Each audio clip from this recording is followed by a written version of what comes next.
1979년 4월 27일 4명의 청년들이 동화건설 최원석 회장 자택을 찾습니다.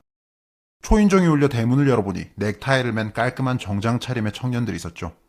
그들은 최원석 회장을 만나러 왔다면서 선물 꾸러미를 보입니다. 당시 최 회장은 사우디아라비아에 출장을 간 상태였는데요.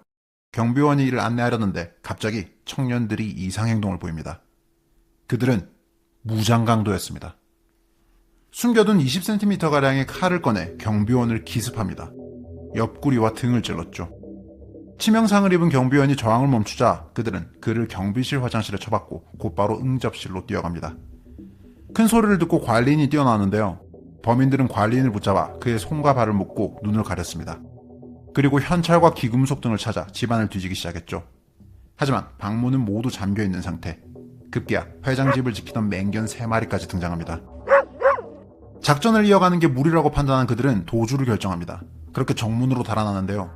그때 칼에 찔려 숨을 헐떡이던 경비원이 사력을 다해 외칩니다. 도둑이야 라고요. 덕분에 인근에 있던 시민들이 사태를 파악할 수 있었죠. 마침 오토바이를 타고 주변을 지나가던 행인이 범인들을 뒤쫓습니다. 150m가량의 추격전. 도주하는 강도들을 보고 10여 명의 시민들도 합세했죠. 범인들은 칼을 휘두르며 격렬하게 저항했는데요. 하지만 시민들은 격투 끝에 범인 중 한 명을 붙잡을 수 있었습니다. 그렇게 시민에 의해 붙잡혀 경찰에 넘겨진 사람은 이하경. 오늘날 더불어민주당 4선 국회의원이자 올해 국회 부의장이 된 거물급 정치인입니다. 당시 경찰은 이하경을 취조한 끝에 공범 3명의 신상을 파악하고 그들을 수배할 수 있었는데요. 최초 경찰은 그들이 생활고 때문에 돈을 마련하기 위해서 이런 끔찍한 범행을 저질렀다고 생각했습니다. 그도 그럴 것이 이하경은 74년 전남대 물리대 학생회장으로 있었을 당시 민청학년 사건으로 구속되어 10개월간 감옥에 있었고 그 이후 봉제공장에 다니다가 실직해서 막노동을 하던 상황이었습니다. 그런데 이하경의 자취방을 수사하던 경찰은 이상한 정황을 포착합니다. 그가 50여 명의 재벌급 기업인 명단을 만들어 소지하고 있었던 겁니다. 최원석 동화건설 회장뿐만 아니라 다른 기업인들 역시 표적으로 삼았을 가능성이 있는 겁니다. 그렇게 사건을 더욱 파고드는 경찰. 그리고 얼마 후 충격적인 사실이 드러납니다. 반국가 활동 단일 사건으로는 최대 규모의 인원인 무려 70여 명이 가담한 공안 사건. 남조선 민족해방전선 준비위원회, 이른바 남민전 사건. 북한의 적화통일 혁명 노선에 따라 폭력으로 대한민국을 전복하고 사회주의 국가를 건설하기 위한 전이대, 그게 바로 남민전이었습니다. 이 지하 반국가 단체는 학생과 지식인 등을 일원으로 포섭해서 대정부 투쟁을 지휘했습니다. 김일성에게 서신까지 보냈는데요. 경애하는 수령 김일성 원수님이 인도하는 조선민주주의인민공화국의 품 안으로 안기는 영광을 위해 각종 혁명 게릴라 활동을 맹세한 아주 위험한 집단이었죠. 이들은 도시 게릴라전을 펼치며 납치와 강도행위 등을 자행했습니다. 대학가와 사회에 혼란을 조성하기 위한 여러 활동을 했고 민중봉기를 선동해 국가에 변란을 일으키려고 했죠. 이를 위해서 본격적인 무장까지 한 상태였습니다. 소총과 실탄, 사제폭탄 등 당국은 이런 증거물만 무려 1300여 점을 압수했습니다. 강도 이하경과 그 동료들은 이 난민전의 일원이었던 겁니다. 최 회장 집에 침입해 강도행위를 한 건 난민전 땅벌 작전의 일환이었죠. 게릴라전에 의한 사회교란과 그 자금 조달을 위해서 계획된 작전이었습니다. 난민전 일당은 최 회장 건 말고도 이미 여러 차례 이런 강도행위를 수행하고 시도한 바 있죠. 이하경이 재벌급 기업인 명단을 따로 가지고 있었던 이유기도 합니다. 그렇게 난민전 사건으로 피고 73명이 재판을 받습니다. 이하경은 재판에서 이렇게 말했습니다. 칼을 들고 인간의 생명을 위협하고 피를 흘리게 한 건 깊이 사죄하지만 평생을 교도소에서 살더라도 다시는 민족의 아픔이 없게 된다면 바랄 것이 없다. 이하경은 강도상해의 혐의로 징역 3년 6개월형을 선고받습니다. 그 시절 수많은 운동권 학생들이 그랬듯 앞날이 창창한 학생이라는 점을 고려해서 강도상해라는 중죄임에도 불구하고 형이 낮게 나온 측면이 있죠. 이 사건 자체도 충분히 충격적이지만 그 이후 이하경의 행보는 더욱 놀랍습니다. 2000년대 운동권 출신들이 대거 정치권에 입성하던 상황. 이하경도 마찬가지로 여러 시민단체 활동을 하며 좌파 정치권과 연계하는데요. 2006년 3월 노무현 정부는 이하경을 민주화 운동 인사로 만듭니다. 그때부터 본격적으로 체급을 키운 그는 2012년 국회의원 선거에 출마해 당선되고 이후 2024년 22대 국회의원까지 내리 4선을 합니다. 그리고 최근 국회 부의장에 선출되었죠.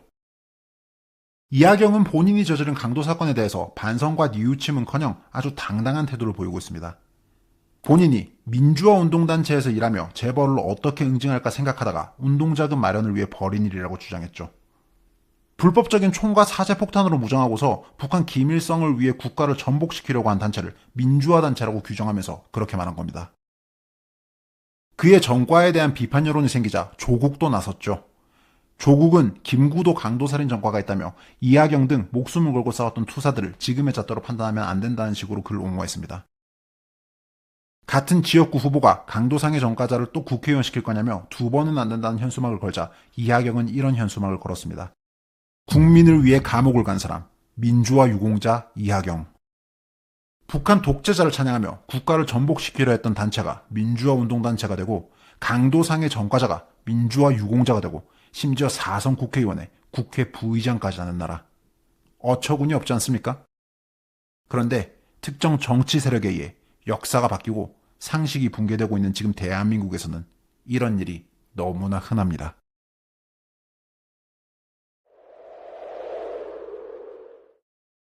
그간 글과 영상으로 여러 민주화운동 관련 사건과 민주화운동 유공자들의 실체에 대해서 다룬 바 있는데요. 대표적인 건 몇 개만 짧게 살펴보시죠. 먼저 유시민, 재선국회의원에 노무현 정부에서 보건복지부 장관을 맡고 여러 정당의 대표를 맡았으며 현재도 작가로 활동하며 직간접적인 정치활동을 해온 인물. 좌파 진영의 리더 중 한 명이죠. 그를 유명하게 만들어준 건 그가 쓴 항소유서입니다. 슬픔도 노여움도 없이 살아가고 있는 자는 조국을 사랑하고 있지 않다. 네크라소프의 시구를 인용하며 쓴 이 글이 명문이라고 떠받들어지며 지금의 유시민을 만들었습니다. 그런데 이 항소유서가 쓰인 맥락을 잘 모르는 분들이 많습니다. 유시민은 이른바 서울대 프락치 사건의 가해자이자 피의자로서 1심 유죄 선고를 받은 후 항소를 하며 이 궤변을 썼습니다. 1984년 9월 서울대 운동권 학생들은 복학생협의회 회장 유시민의 진두지휘 아래 민간인들을 붙잡아 폭행하고 고문했습니다. 당시 대학가에는 도강 등을 하기 위해서 캠퍼스에 들어온 외부인들이 많았는데요. 집안 사정이 어려워서 대학에 못 갔지만 공부를 하고 싶어서 도강을 하던 사람들부터 캠퍼스 생활을 경험해보고 싶어 학생인 척 서클에 가입한 사람까지 다양한 유형의 외부인들이 있었습니다. 그리고 유시민과 그 일당들은 이런 민간인들을 붙잡아 끌고 가서 고문했습니다. 이 죄 없는 민간인들이 학생운동권을 감시하기 위해 군사정권에서 보낸 프락치, 즉 밀정이라고 확신하고서 이런 짓을 벌였죠. 84년 9월 유시민과 그 일당은 4명의 민간인을 붙잡아 강제 연행한 후 감금했고 프락치임을 자백하라며 심각한 폭행과 고문을 저지릅니다. 입에 재갈을 물리고 몸에 의자를 묶은 후 강목 등을 동원해 실신할 때까지 폭행했죠. 물고문을 하기도 하고 주리를 틀기도 했습니다. 만년필이나 전자계산기 등 개인 소지품을 갈취하기도 했죠. 이렇게 자백을 강요하며 며칠에 걸친 폭행과 고문을 하다가 피해자들을 풀어줬습니다. 이런 일로 유시민과 그 일당이 재판을 받게 된 건데요. 유시민은 본인이 조국을 사랑해서 이런 짓을 저질렀다는 식으로 뻔뻔한 태도를 보여왔습니다. 참고로 이들은 앞날이 창창한 젊은이라는 이유로 감형을 거쳐서 고작 1년형을 선고받았습니다. 유시민은 서울대를 졸업하며 이렇게 말했습니다. 누군가 해야 할 일을 했다고 생각하기 때문에 부끄럽게 생각한 적은 없었습니다. 이후 언론을 통해 유시민 일당에 의해서 고문을 당했던 피해자 4명의 소식이 전해졌는데요. 그중 한 명은 그 사건 이후 정신분열 증세를 보여 정상적인 사회활동을 못하고 있었고 해외로 이주해 주위와 연락을 끊은 사람도 있었으며 대인기피증이 생겨 대학 진학을 포기하거나 폭행 후유증으로 고시를 포기한 사람도 있었습니다. 피해자는 이렇게 말했습니다. 유시민은 지금까지 피해자들에게 제대로 된 사과 한 번 하지 않았다. 집요하게 변명하고 거짓말을 하다가 기회가 되면 민주화 운동을 했다고 한다. 과거의 잘못을 반성하기는커녕 피해자들의 가슴에 끊임없는 상처를 주고 있다. 유시민은 사건 당시 나이가 제일 많은 자로 현장을 오가며 교묘하게 치고 빠지고 하면서 폭행 사건을 주도한 사람이다. 또 다른 인물 하나를 볼까요? 정청래. 더불어민주당 최고위원이자 무려 4선을 지낸 중진. 현재 국회 법제사법위원회 위원장을 맡고 있는 사람입니다.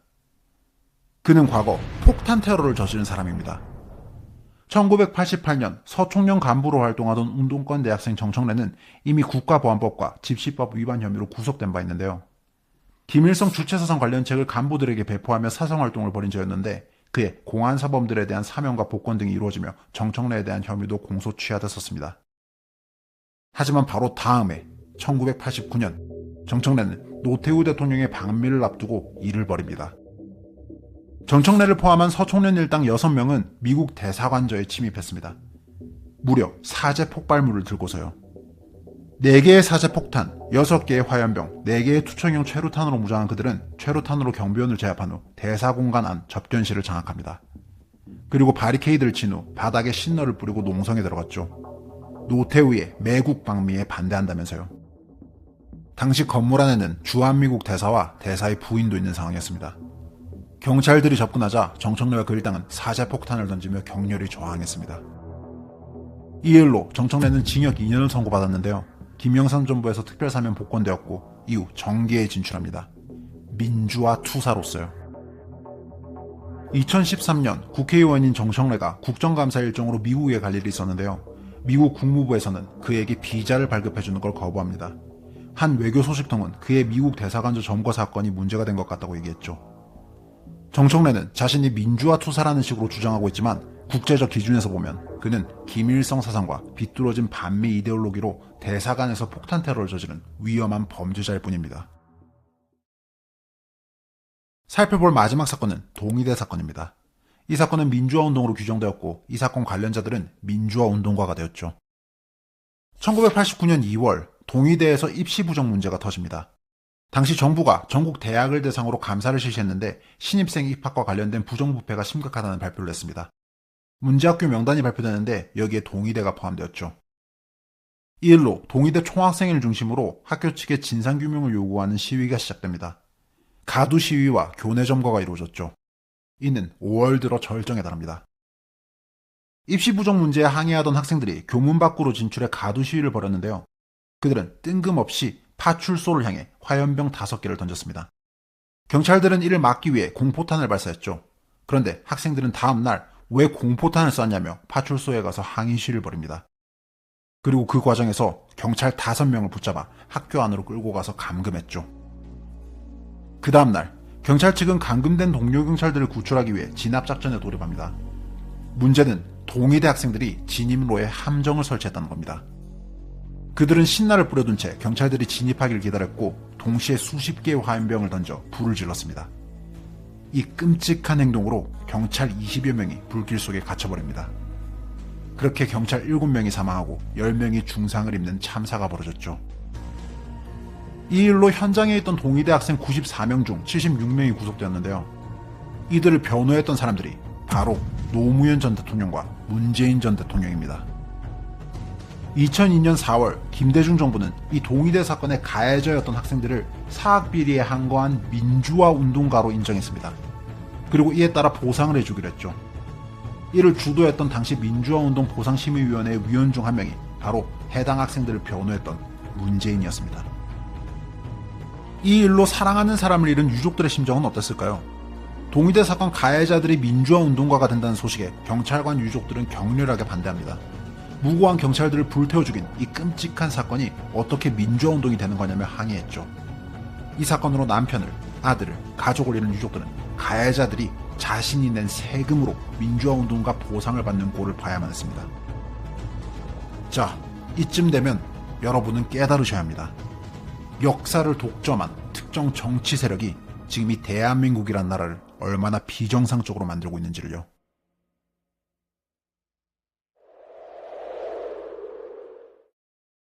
비뚤어진 사상을 가지고 벌인 반국가 활동부터 시작해서 무장강도라는 강력범죄, 그리고 고문과 살인에 이르기까지. 그간 제 영상을 꾸준히 봐오신 분들은 알겠지만 지금 대한민국에서는 앞서 살펴본 사건들 말고도 수많은 범죄들이 민주화 운동이라는 이름으로 칭송받고 있습니다. 국가 차원에서 이런 사건들을 기리는 건 물론 관련자들에게 국민 세금으로 각종 보상과 혜택까지 부여하고 있죠. 소위 민주화 운동, 또 민주화 유공자라는 게 뭔가요? 오늘날 우리가 누리고 있는 자유민주주의를 확립하는 과정에서 벌어진 중대한 사건들, 또 이를 위해 헌신하고 희생한 사람들입니다. 그런데 앞서 살펴본 이런 끔찍한 범죄들이 도대체 민주주의와 무슨 관련이 있나요? 아무 죄 없는 사람에게 칼을 휘두르고 강도질을 하고 감금, 폭행, 고문을 하고 테러를 하고 살인을 한 그냥 끔찍한 범죄일 뿐입니다. 심지어 자유민주주의 체제를 붕괴시키려는 목적으로 이런 짓을 한 사람들까지 있죠. 그런데도 지금 대한민국은 이런 사건들을 민주화 사건으로 기억하고 관련 범죄자들을 민주화 투사로 또 유공자로 기립니다. 뿐만 아니라 각종 정책과 법을 통해 국민 세금으로 여러 혜택과 보상을 주고 심지어 그들을 보호하기까지 합니다. 5.18 특별법의 사례처럼 특정 역사적 사건에 대한 판단을 국가가 독점하는 법을 통과시켜서 역사를 사법의 영역에 끌어들였습니다. 권력자들이 정답이라고 정한 것과 다른 목소리를 내는 사람들을 법으로 처벌하는 반민주적인 짓을 무려 민주화를 보호하겠다는 명분으로 하고 있는 겁니다. 최근 민주당이 단독 통과시킨 민주유공자법은 어떤가요? 4.19, 5.18뿐만 아니라 다른 민주화 운동까지 유공자들의 범위를 넓혀서 그 대상과 가족에게 각종 지원과 특혜를 주는 법입니다. 국민 세금으로요. 아직도 모르시겠습니까? 지금 대한민국에서 역사라는 건 민주당과 그 연계 정치 세력에 의해 완벽히 농락당하고 있습니다. 87 체제 이후 정치적 승리를 얻은 운동권, 그 이후 민주당의 주류 정치 세력으로 부상해 오늘날 대한민국의 정치 헤게몬을 쥐게 된 최강의 권력 집단 586 운동권. 이들은 민주화라는 이름으로 국민들을 가스라이팅하며 역사를 독점하고 농락해왔습니다. 좌파 진영에 속한 인물들이 과거 저지른 끔찍한 범죄는 민주화 운동으로 왜곡하고 미화합니다. 그렇게 보상을 해주고 심지어 영웅으로 만들어주죠. 한편 이에 비판적인 사람들은 친일 매국노로, 독재 기득권으로, 극우로 몰아갑니다. 심지어 법을 동원해서 처벌까지 하려고 하고 있죠. 역사 왜곡을 하고 유공자들을 모욕했다면서요. 진짜 역사 왜곡을 하고 있고 또 무고한 희생자들을 모욕하고 있는 사람들이 도대체 누구입니까? 이렇게 대한민국은 전체주의 국가가 되어가고 있습니다. 한편 이를 견제해야 할 국민의힘은 대안 세력으로서 아무런 역할도 못하고 있죠. 결국 우리 국민들이 깨어나고 또 저항해야 합니다. 진짜 민주주의를 위해서라도요. 그 시작은 이런 문제의식을 주변에 공유하고 알리는 겁니다. 그 작은 노력이 모여서 여론이 되고 나라를 정상화하는 힘이 된다고 믿습니다. 우원재였습니다.